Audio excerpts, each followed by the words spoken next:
all that ice, all that power. Being in the high alpine takes snowboarding and freeriding to a whole new level. But it comes also with the fact of traveling on glaciers and with all the risks that go with it.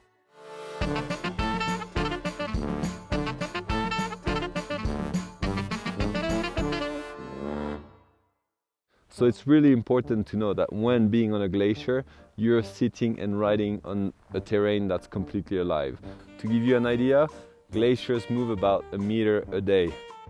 Crevasses have seasons where they're safer than others. So to give you an example, in the spring, there's going to be a lot of snow. If it's been a freezing night, the snow is going to have a really big bond, and the snow bridges are going to be safe-ish. Falling into a crevasse is definitely the main risk when traveling on a glacier, but there are different risks to take into consideration. First of all, seracs. So being under a serac is quite common when traveling on a glacier, and seracs can break any time of the day.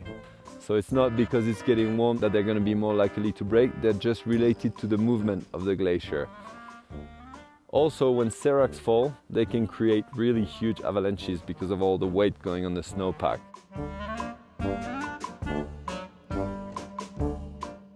Glaciers are a bit safer than normal terrain in terms of avalanches because there's less gradient between the temperature and the ground.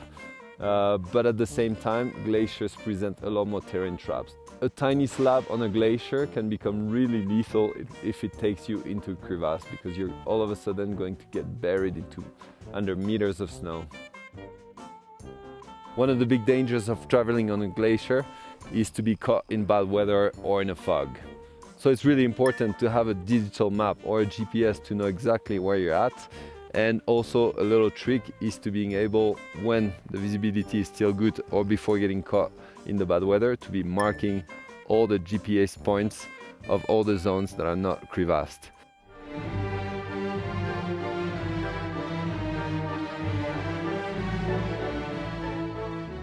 A harness, one ice screw, 2 slings, but I like to take one extra. So this is T-block and this is a pulley traction. And then 3 locking carabiners, and I like to take 2 extra little carabiners and a 30 meters rope.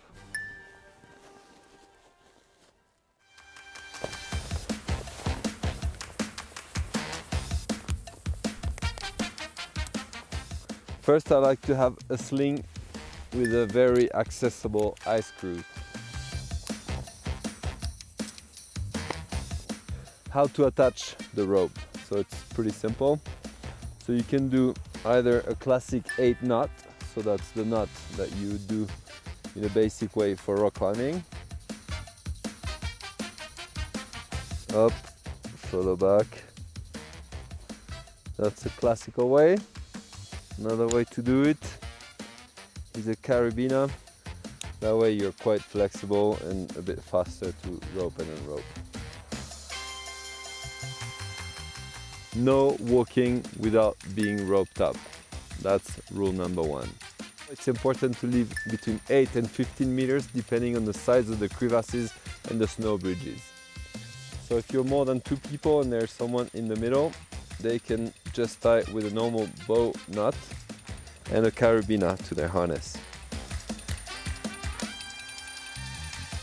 Keep at least 5 meters of rope on each end so that you can organize rescue if someone falls into the crevasse. You could have the extra rope into your rat bag or coiled around you. So then take a loop at the end of the coil and put it through the bow of your harness and then loop it around the whole thing.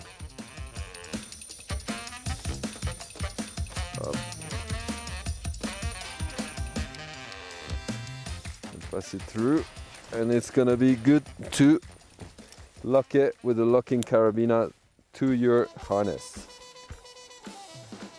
So if you want some extra safety, you can use a prusik that's gonna give you a tiny bit of slack for when you attach the rope to the anchor and you start doing the rescue. It can be a good thing to put a few knots on the rope to add friction to it, so it's gonna slow down the fall. Always try to cross the crevasses 90 degrees and to try to avoid stopping on hollow zones and always choose kind of a bit of a dome to stop. When traveling on a glacier, it's important to try to read the way the glacier goes, so that way you can anticipate a little bit where the crevasses could be.